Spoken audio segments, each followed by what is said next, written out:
show what it is that you're going to do, and then you do it. And so when they give money, then they often want to give money year after year after year. Some people will give money anonymously. They don't even want a tax write-off. They're just like, here's the money, take it.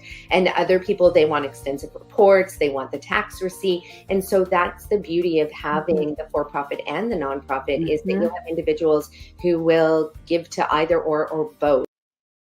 Global Socialpreneurs is brought to you in part by Positive Talk Radio, KKNW 1150 AM in Seattle. Check them out at www.positivetalkradio.net. Welcome to Global Socialpreneurs, a one-of-a-kind talk show showcasing expert social entrepreneurs. Learn their stories and their secrets to creating a sustainable impact. Now, here is your host, social entrepreneur Anne SCOTTLIN.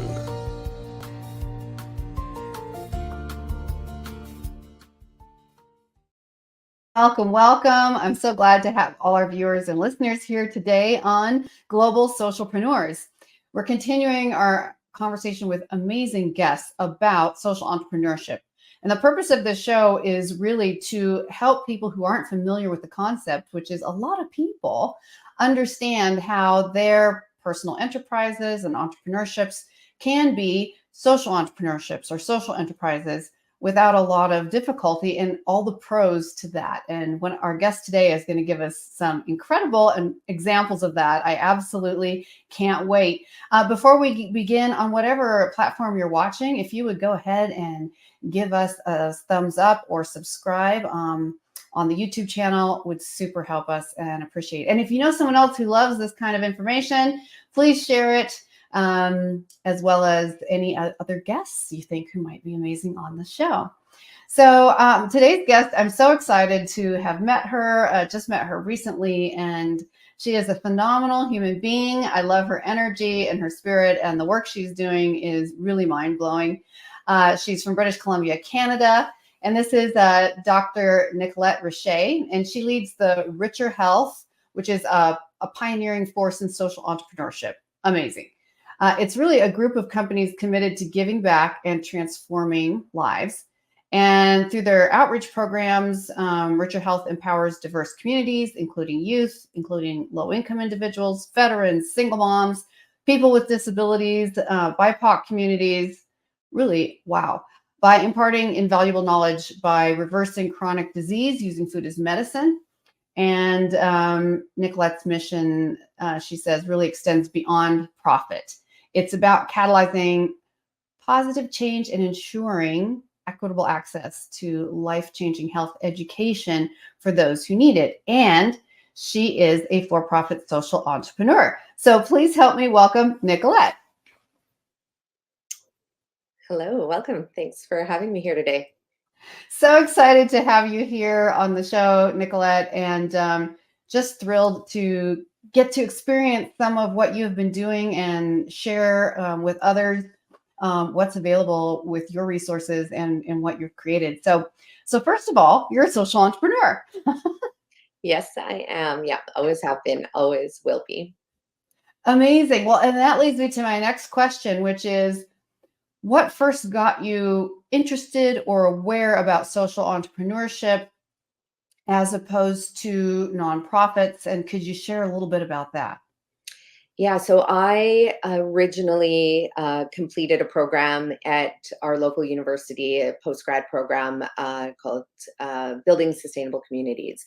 And that, we really looked at all the pillars of sustainability. And, it was really about implementing, if you were envisioning a community, you couldn't just think about the highways. You couldn't think about just the buildings. You had to think about how people were living in the buildings. Were those people healthy? What air were they consuming? Is it polluted? Could single moms, ride their bikes to work? Everybody's promoting environmental, initiatives like riding a bike to work, but without often considering, well, there's single parents who have to get their kids in 4 different directions that morning before they go to work and maybe work 2 jobs.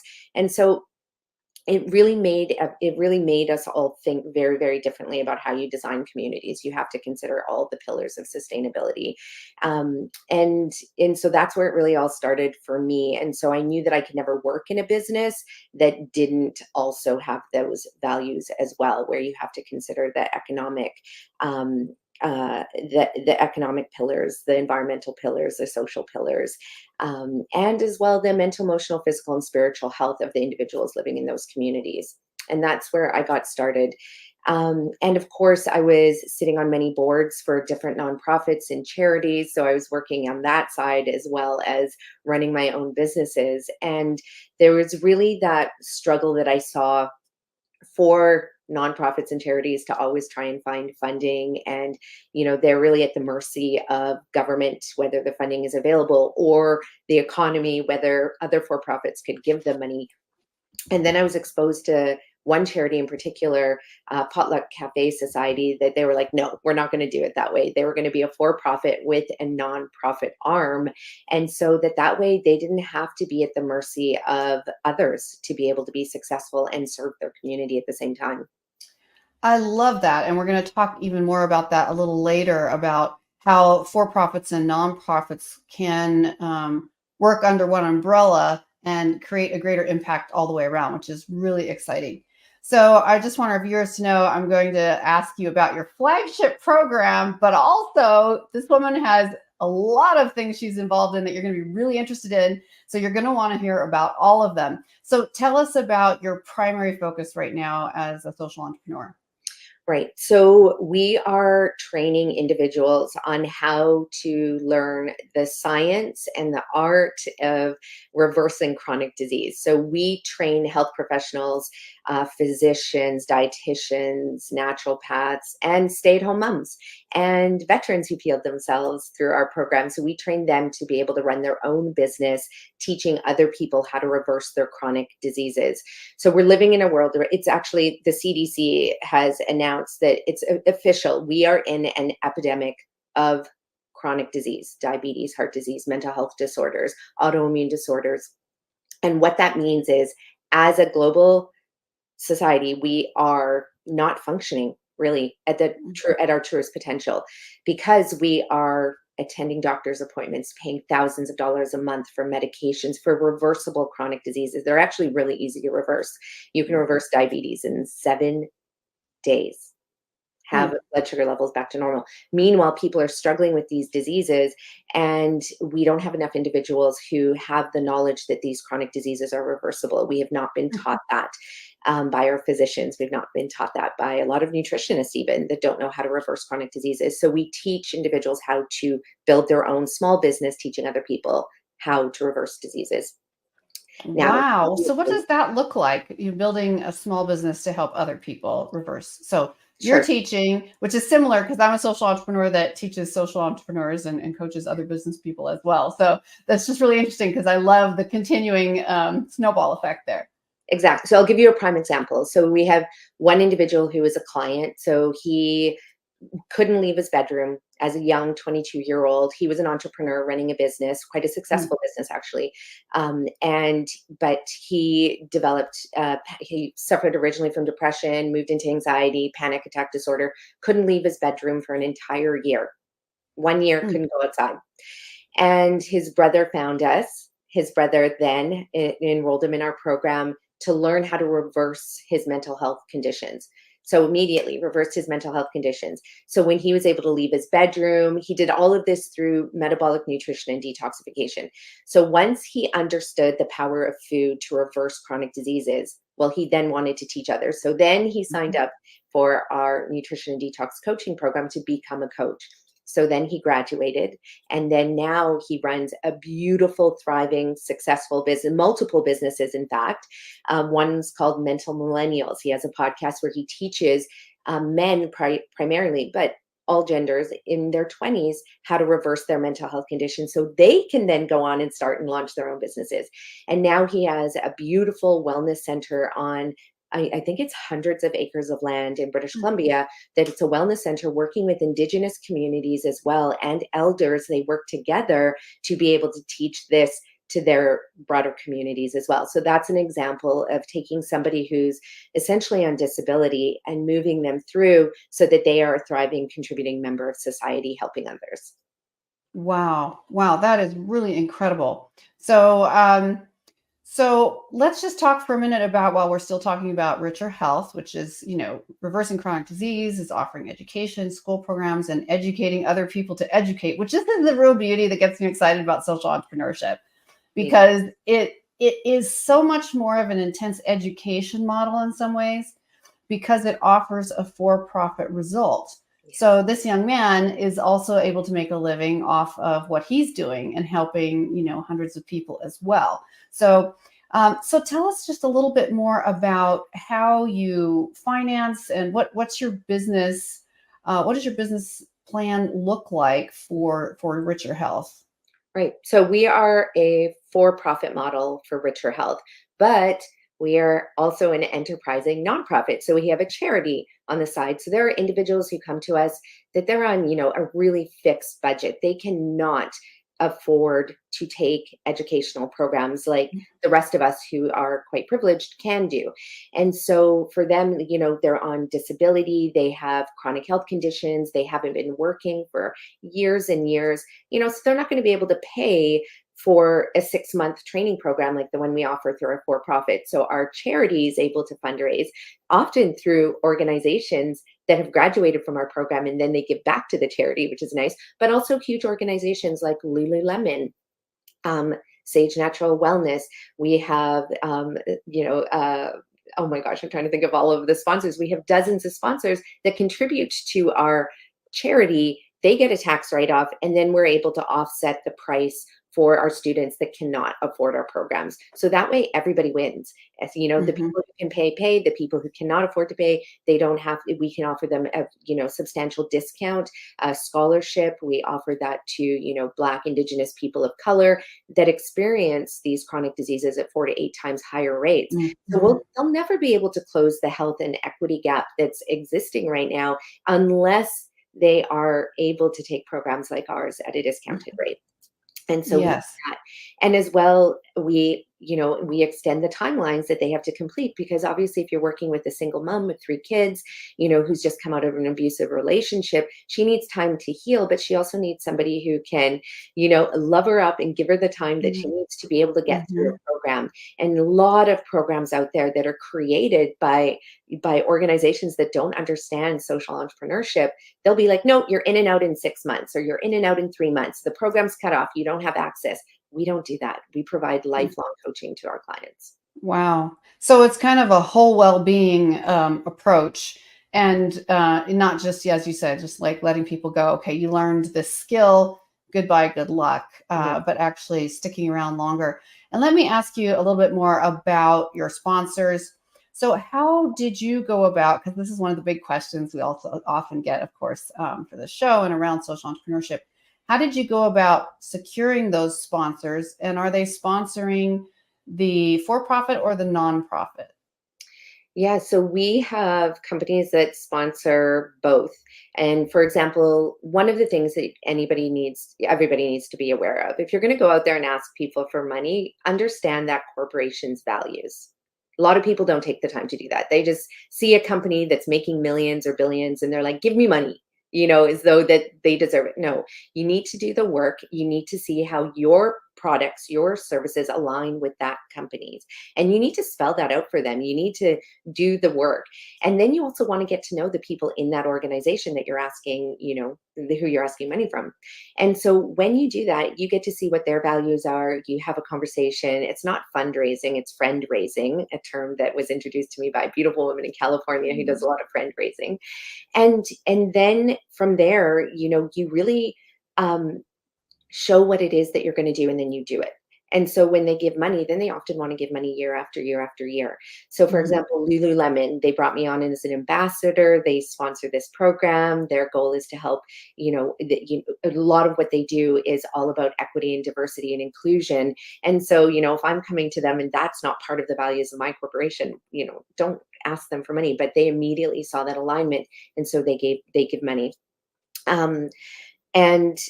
And when you do that, a lot of organizations, they don't want to have to vet companies year after year. So if you're aligned, they plan for a 3-year or 5-year partnership with them. And so that's what we did as well.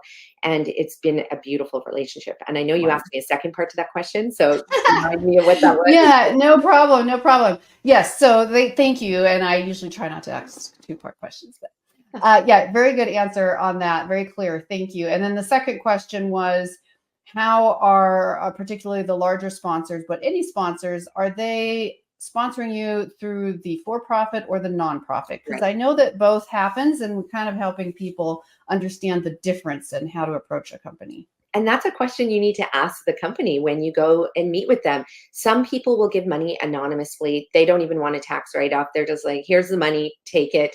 And other people, they want extensive reports. They want the tax receipt. And so that's the beauty of having the for-profit and the nonprofit, is that you'll have individuals who will give to either or both. And so, but it's a question you need to ask the organization, why are they giving? What's in it for them? If they have a foundation, obviously they want to give it to a charity, but we've had sponsors give to both sides, and not some require that tax receipt and some don't. Yes. Okay, great. No, that's really, really helpful. I notice a lot of people often ask me, they say, we found companies that we've done the homework, the values are aligned. And so we've reached out to their website, we've contacted them through their email, their phone number, and we get a pat answer like, oh, we already have a particular sponsored program, and we can't give money to everybody, so go away, is basically what you run into.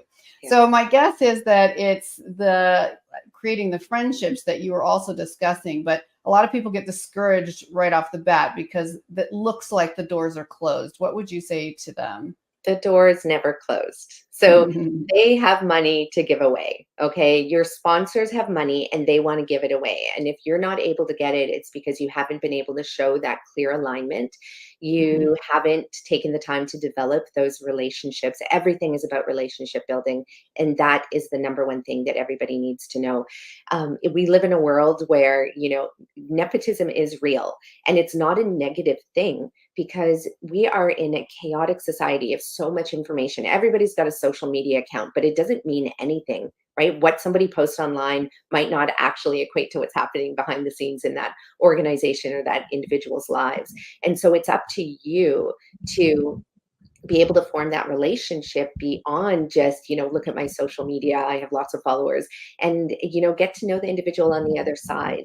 And then realize that we have human connections that really need to be made. And there's probably a lot more that you have in common than just your organization has money, my organization needs money.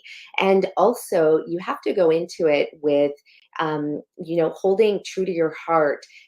Reciprocity is a term that, gets thrown around, but it is truly a real thing that will help you get further faster when you actually go in wanting to give instead of receive. And that is another thing that most organizations that are doing fundraising for their charities, it's like, well, just give, you have the money. That's not what this is about. It's about forming those relationships, letting them know what you're going to give them, because that organization that's giving money, they need to also get things back. And it might not be the things that you think. For example, like, I'm going to splash your name all over our social media. I'm going to do 10 posts, or I'm going to have your logo at our event. Organizations want more than that these days. And if that's all you think you're going to give them, then, they're just going to go next. Like, what can you give their employees?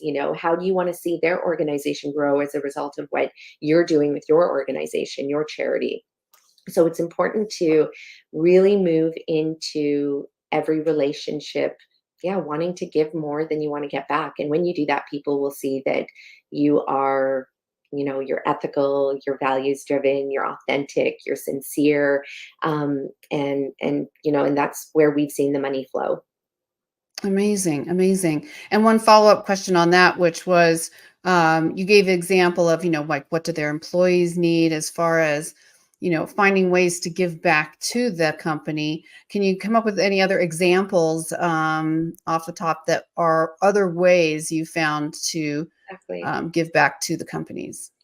Yeah, so that's the nice thing about having the charity and the for-profit. So our for-profit runs several programs. We have a corporate program that we work with companies. We'll train all of their employees for an entire year on how to reverse their chronic diseases, improve their mental health. So that is something that we can give back to the company. So we say, hey, would you be willing to donate to our charity? And then we would love to do, free training or paid training at a discount. It Mhm, doesn't always have to mhm, be free what you're giving. mhm, So our program's $25,000 to work with a small business and a medium-sized business, and we can offer that to them at a discount. And that's mhm, beautiful thing that can happen when you have the for-profit and the nonprofit. You can do that as well, strictly with the charity. Offer your services back to their employees, and maybe even include the employees' families. That's something that we mhm, do, because it's one thing to just train the individual in the organization, but they have family members that also need those same services. So include that, and that will show that you care more than, about that organization's family. You care about the greater, extended environment that, impacts that individual in that mhm, organization. So for example, we teach people how to eat real to heal. Well, if I'm teaching 50 CEOs that are working 80 hours a week, they probably have a spouse at home that is managing the household, and mhm. they are managing the cooking. So it doesn't make sense for me just to teach you know, the senior managers in that organization. We need to teach their husbands and wives who are at home taking care of the children, or, busy themselves. And so we do that, and it's amazing. And that's just adding value. And anybody can add value to anything that they're offering. I love that. And I really appreciate that because I think that gives people so many more ideas, thinking out of the box. And this is a lot what I teach in my Meta Mindset program, which is thinking out of the box and thinking organically instead of by this formula that is forced upon us. Like if you don't have 100,000 followers, and if you don't, run advertisements for a company all over the place, and if you don't, like, there's no other way to do it. But going from your gut, creating those relationships, and then being creative. I think that's another thing I really love about social entrepreneurship is I meet some of the most creative people in the world doing this kind of work, because it does take innovation. It does take new ideas. And that's what's really going to change the world and create sustainable change, because we're thinking outside the box every day. Your idea of, oh, we have a 6-month education program for people who can then go and teach it themselves. But, then we're going to they're part of our family forever now. It's not like they're just done and gone. That's that creative kind of thinking that goes farther than just a formula on paper. Okay, so I want to switch gears really quick because I want to talk more about some of the other work you're doing right now. And believe it or not, everybody, this lady also has plant-based whole foods restaurants that are both social and environmentally friendly. Oh my word, please tell us a little bit about your restaurants and what they're called. Definitely. So we have a collection of restaurants called the Green Mustache, and they are 100% organic, plant strong, plant-based, whole food restaurants. So we source from our local farmers who grow the food, pick it, drop it off at our restaurant 7 in the morning. We then, clean it, and then we serve it to our customers. Then we take the food scraps, and which we don't have any food waste because we make it fresh every single day. But we have the food scraps, the butts of the lettuce and the carrots, and then we give that to the local farmers that they can feed it to their chickens and their pigs. And, so it's a cradle to cradle operation. And we've been doing that for 10 years now. We have built multiple restaurants, closed some restaurants during COVID, but it's an amazing organization, and we provide the healthiest food to our communities through our restaurants. We love what we do. Wow. Wow. I just want to like run up to BC right now and try one of them out because as most people know, I'm vegetarian. And so I love finding new alternatives to great eating. I love to eat. So just because you want to eat healthy doesn't mean you have to eat stuff that you hate. You can train your taste, but also you can make really good food. I think we were talking about this the other day, vegan, vegetarian, whatever it is. And I love that you're giving back to the farmers. So whatever the, vegetable scraps. So here's a question. So I think a lot of people would say, but it's so much easier and takes no energy to just throw this stuff in the dumpster. from your restaurant, do you find it costs you more to dispose of it responsibly, or how did you find that solution? Yeah, and that's a great question because we were part of a survey for the federal government who wanted to do a survey on waste, food waste, because it is a major contributor to greenhouse gas emissions and other environmental challenges globally. And when they looked at our numbers, they're like, you don't have very much food waste. And I was like, well, no, we don't. We portion our food correctly for our customers. We make it fresh every day. We don't have to ever overproduce anything. And so they looked at our numbers and they disqualified us from the study because we were considered an outlier, which I thought was funny. But the farmers come and pick up, the waste from us, or if we're going back home, we can drop it off on the way. We don't have to go out of our way for this. When we do programs, for schools, we're able to make meals for schools and work with the schools and educate them. And we're not going out of our way to do this because we work directly within our local community. It does not cost us more. And in fact, our costs are much less because it's really, really heavy. Food waste is heavy because it's so wet, it's so dense. And so restaurants that are overproducing or they're not managing their food correctly, they're paying so much to dump their waste in the garbage. And we're lucky because we have a local composting facility and they want our food waste, our organic food waste, because it gets turned into soil. That's another part of our program is we take it directly to the composting site. It gets turned into soil in 14 days. Beautiful, brown, amazing, delicious soil through the commercial compacting system. And so these are all the ways that you can minimize your operation cost is just by working with other local organizations that want your waste. So it actually ends up being cheaper for you. Wow, that is so incredible and so motivating. Okay, so we know now what you do with your preparation waste, like the carrot peels, whatever. And then what about, I know you say you make it fresh every day, but what do you do with any excess food or even garbage food? And we don't get that because, like I said, we portion our meals correctly. If a customer was like, "Oh," and we've never had a customer say, "I'm still hungry," and we've never had a customer leaving saying, saying, "I'm so full." So we portion everything. Like our customers clear their plates. It's beautiful, and we have virtually no food waste from that. Plus, we're turning over our food 2 to 3 times a day because we're not about making food, freezing food, having it last for 5 days. So we make what we know we're going to sell that day. We don't try and overproduce or underproduce. And if we're out of something, we have other menu items, so we don't try and cater exclusively to the individual the way that a lot of restaurants will do that. We're like, we're never going to get out of it. It's okay to run out of a product that creates demand. And our customers have no problem with saying, I'm going to choose something else. And then this helps us to manage our food waste. But again, because we're producing every day, multiple times a day, it's perfect. We never have food waste. Wow, this is such a motivational thing. And I know that some of the, local restaurants that I frequent that I do know try to use their food responsibly and their waste responsibly. And they do run out of things. And, I always find that a little bit annoying. But now that I understand that there's a reason behind that, so that they're avoiding excess waste, avoiding excess cost. So if someone runs out of something, we can be excited for them at their restaurant and be like, oh, awesome, I can order something else. I'm so glad you guys aren't wasting all that food, which is absolutely beautiful. Wow. So the other thing I was just going to come back to was this whole enterprising nonprofit model. So with the restaurants, are those just the for-profit, or is there a nonprofit element? I know it's all connected as well, but Yeah. So I know an org chart would probably be really helpful right now, but the charity also works with the Green Mustache chain of restaurants as well. So we have a holding company, and underneath our holding company, we have all our other companies. And then off to the side, we have our charity that works with all of the companies. And the way that works is, for example, let's say a school calls us and they want us to run a program.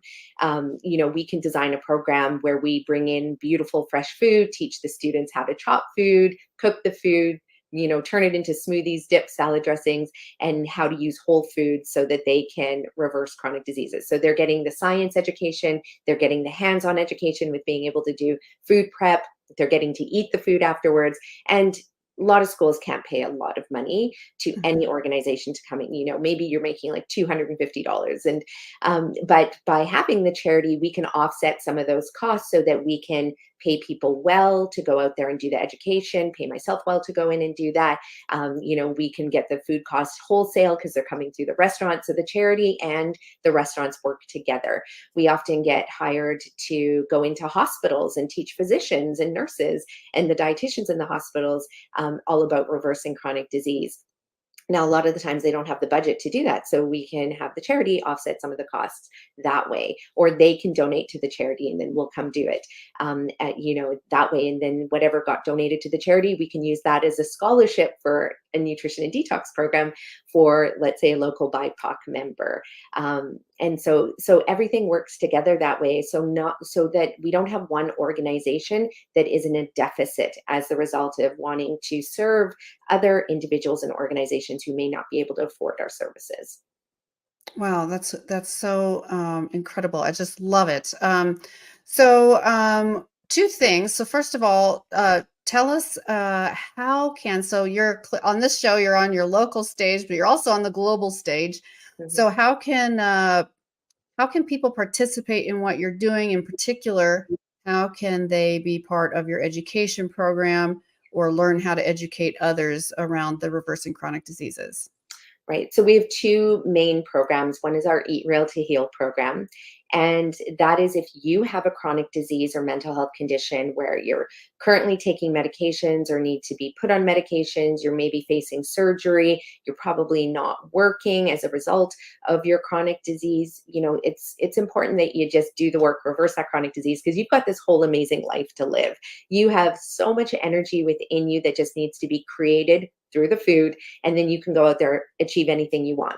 So let's reverse your chronic disease. So that would be our Eat Real to Heal program. It's very affordable. And again, if you cannot afford to do the program, let us know, because you can fill out a very short application. You don't need to show us your tax return to be able to get a scholarship or anything like that. We're going to trust that, you're on a fixed budget. So do that program. And we work with you. We coach you every single week for life in that program to make sure that you're healthy and your family's healthy and reversing their chronic diseases as well. Then the second program, yeah, that's a beautiful program. And then the second program is what most people usually will bump themselves up to that program when they've reversed their disease, they're back at work, they're making money, they now want to help other people do the same. So then you can sign up for our nutrition and detox coaching program. That's a 6-month program where the first 3 months you learn the art and science of reversing chronic disease. And so you can teach it to others. Then the next 3 months, I teach you how to create a business from scratch and launch it. And so I've created multiple 6-figure businesses and 7-figure businesses. And so I'm going to teach you exactly how to do that, including writing the business plan, creating the organization, launching it, getting your first clients. So that's the second part of that program. And yeah, that's our nutrition and detox coaching program. Wow. And for all of our viewers and listeners, you can look in the notes here to see how to contact Nicolette and her program. It's scrolling here at the bottom. It's also in the notes. And if you're driving and listening to an audio podcast, you can always just reach out to me directly. The email's on my website, so contact@annscottlin.com. Thank you so much, Nicolette. What I'm so excited about is this is part 1 of part 2. We have never done a part 1 and part 2, but when I met her, I said, we're doing a part 1 and a part 2. So I really wanted this first half to be about the work you're specifically doing. And the next half, if you all will stay tuned next week or listen to part 2, if this is already aired, is going to be more of a shoot the breeze chat, talk about other informational, motivational decisions you can make to become a social entrepreneur, and how is the big question. And Nicolette has so much experience about that. We're going to talk a little bit more probably about nonprofit, for-profit enterprises with a nonprofit arm, et cetera, what that looks like and how useful of a model that is. And also please send us any questions or emails. We will write you back. If you only get to see half the show, shoot me an email there or reach out to Nicolette on her website. So thank you, Nicolette. We're going to do part 2. And to all of you, thank you so much for tuning in and watching. We really appreciate your support. Please help keep us on the air by subscribing to the channel, liking, and also if you would like to donate to this effort, or if you know a guest who would be an amazing guest here, please let us know and share it if you know other people who would benefit from learning about social entrepreneurship. Again, you can also go to the website www.globalsocialpreneurs.com. So thank you so much. Tune in and hear us for part 2. Have a wonderful day. Thanks. Bye-bye. Bye-bye, everyone.